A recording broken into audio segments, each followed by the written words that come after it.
Car accident, banggaan na naman dito sa may pwesto. Ayan guys, ang daming marites. Oh, ang dami. Kagaya ko, marites. Ayan guys, oh. Ayun, yung taxi. Tanggal ang taba. Ano yung bumper ba yun? Yung nasa harap? Ayun siguro yung driver, yung matanda na yun, ano?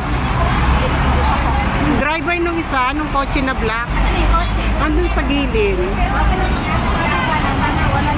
Baka ginagawa niya pa yung sasakyan niya. Bawal yun. Oh, dapat dyan niya inano eh. Para mak... Kung nasan po dapat tuminto, dun lang dapat. Oo, inilayo niya eh. Sa bagay, may CCTV naman dyan. Insurance company yan, kaya ganyan. Mayaman siguro.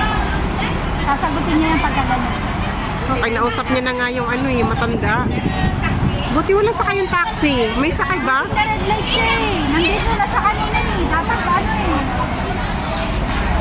Guys, ayan guys, dito yan sa pwesto namin. Andiyan ang mga marites, ang dami. Parang papuntang airport. Ayan guys, sila.